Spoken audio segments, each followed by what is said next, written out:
Thank you, Brother Adam, for bringing us the context of how Wakaf is being implemented in Singapore, and also to share some of the challenges that we face. Singapore is a little red dot. It's also hard for us to find where's Singapore in a global, in an atlas. But yeah, like what Mr. Adam mentioned, that we can contribute something to the world, inshallah. Bismillahirrahmanirrahim, distinguished scholars, respected guests, students, brothers and sisters, Assalamu alaikum wa rahmatullahi ta'ala wa barakatuh. And I'm honored today to continue the presentation, especially to take us, as what the previous slides mentioned, from strategy to tradition. Let us see and examine together how we can anchor our Wakaf transformation in the rich legacy or the Islamic legal tradition that we have, our fiqh, particularly in the context like Singapore, Muslim as a minority, or in other places where Wakaf is a both legacy but also facing its own challenges. Let me begin with the global landscape. You can see here three major forces that shape how Wakaf is managed around the world. Transnational laws and geopolitics, for example. Today, cross-border disbursement are no longer straightforward. Financial regulations such as what has been mentioned, anti-money laundering, the counter-terrorist financing have made it difficult for some countries or even for Singapore to send proceeds to some other beneficiaries outside Singapore. Climate change, like extreme weather, the rising of sea levels are threatening our Wakaf lands, and especially in agricultural assets. Growing communal needs, from education, healthcare, to social services, Wakaf must now respond to the expanding and evolving needs of our communities. And these realities impact not only the assets, but also the beneficiaries and the objectives of the Wakaf itself. In Singapore, these challenges take on a unique local forms. We have low yield or stagnant properties, often due to lease decay and just because it is also located in a poor location. Some Wakaf funds are stranded, unable to reach overseas beneficiaries, like what have been mentioned before, because of regulations, because of barriers. And redevelopment potential is limited by heritage restriction and economies of scales. And our community needs continue to grow. In Singapore, especially in the areas like Islamic education, higher education, and asatiza, or religious teachers' development. The question is, given all these significant global realities, what kind of innovation or approach or reform are needed in Wakaf management? How can we ensure Wakaf remains resilient, sustainable, and at the same time impactful? Let me just walk you through to a hypothetical but realistic scenarios from Singapore. As an example, there is a Wakaf property, a heritage shop house in a cultural district endowed in the early 20th century. The Waqif designated 100% of its returns to fund a specific Islamic schools in overseas. And also the intended beneficiary purpose is to support annual schools operation, maintain facilities, fund broader educational activities, and so forth. But however, due to a central bank restriction, the funds can no longer be disbursed or distributed to the intended beneficiaries.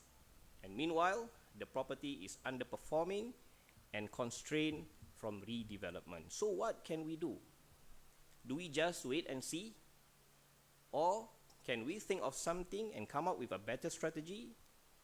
For example, can we divest selected properties to unlock higher profits and enable stronger capital appreciation? Transform illiquid assets into liquid capital and reinvest proceeds into higher performing Sharia-aligned opportunities. And redirect disbursement to beneficiaries with a same category. In this case, maybe Islamic education. And this approach maintains the spirit of the original Wakaf and the original intention of the Wakaf itself, while adapting its form for maximum benefits. But how can we justify this? Is this aligned religiously? Is it aligned to our religious principles? Two methodologies is to revisit, that we propose is to revisit two foundational principles in our tradition. First is the maslahah, or the public benefit. And this is a central principle that governs all Islamic rulings. And secondly, the ta'bid, or the perpetuity. The spiritual aspiration of Wakaf is that it rewards and benefit never ends. As what the famous hadith of Prophet sallallahu alaihi wasallam, إذا مات ابن آدم انقطع عمله إلا من ثلاث صدقة جارية علم ينتفع به وولد صالح يدعو له. When a person dies, all his deeds comes to an end except three things: continuous charity, beneficial knowledge, and righteous child who prays for him. Wakaf then is about continuity of benefit and also the preservation of the capital. But the form of this capital is not fixed. Even the four mazhab differs on how constitutes and on what or how constitutes a valid wakaf. Some they do allow gold, for example, movable goods, or profit sharing, mudarabah, and the Maliki schools even permits temporary wakaf. So preservation does not mean we need to be rigid in its form. It means preserving the benefit and not just the form. Aezril Ibn Salam mentioned this.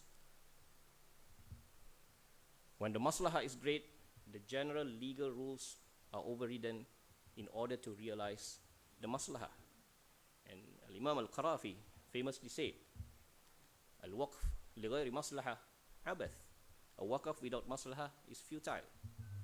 This is why scholars also have permitted some kind of istibdal, or replacing waqf assets with better performing ones.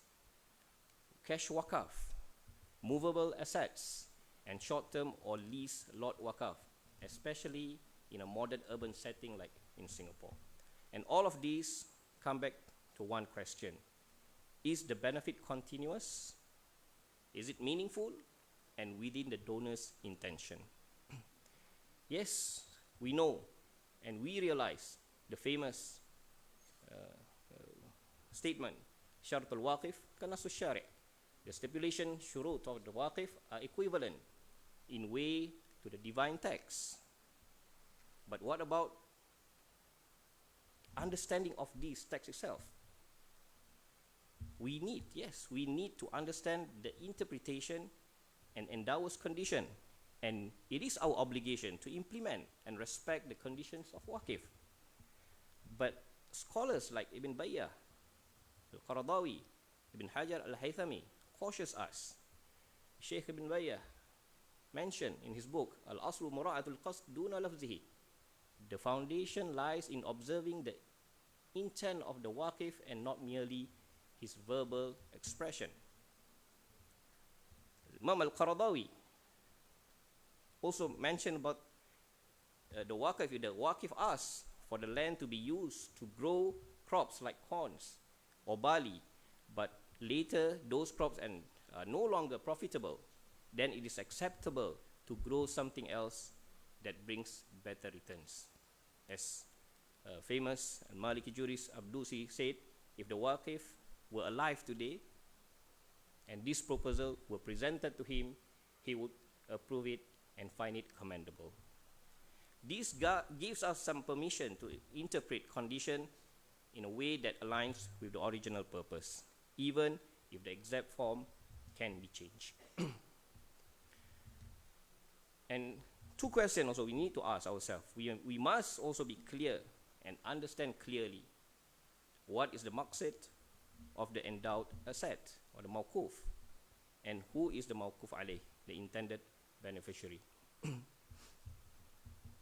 For instance, a school building implies an intent to support education. An orchard or agricultural land implies the regenerative of income and food security. If a building or orchard is no longer viable and cannot be used, we redirect the benefit to something equivalent to its purpose. That's why Ibn Taymiyyah mentioned it before. If a specific use becomes impossible, redirect it to its category. So let us look into the modern constraint. Like for example, perpetuity, ta'bid. Today, it may look different. For example, in Singapore, land is leased and not freehold. Wakaf is made over buildings and not on land. And now we can see acceptance of movable assets, temporary wakaf, and also cash investment. So long as the benefit continues, the intention is preserved, ta'bid remain fulfilled. I end my presentation with some questions. I'm not here to give all the solutions or to provide all solutions. We have scholars here, we have students of knowledge here, and we really appreciate some kind of discussion and also the solutions that we can think of together. For example, some question that we can think together: how to treat proceeds from wakaf sales? Are they capital or income? What risks or guidelines should govern wakaf investment if we allow that? How far can we modify the donor's condition without breaching their trust? And these are all some of the questions that we can think about, inshallah. And at the end, wakaf is not just a legal contract. It is an act of devotion, a bridge between the world of intention, niyyah, and the realities of the governance today. So let us preserve, and not just the form, but also the soul of wakaf itself. And let us not only protect its capital, but try to multiply its benefit. Thank you. Wassalamu alaikum wa rahmatullahi ta'ala wa barakatuh.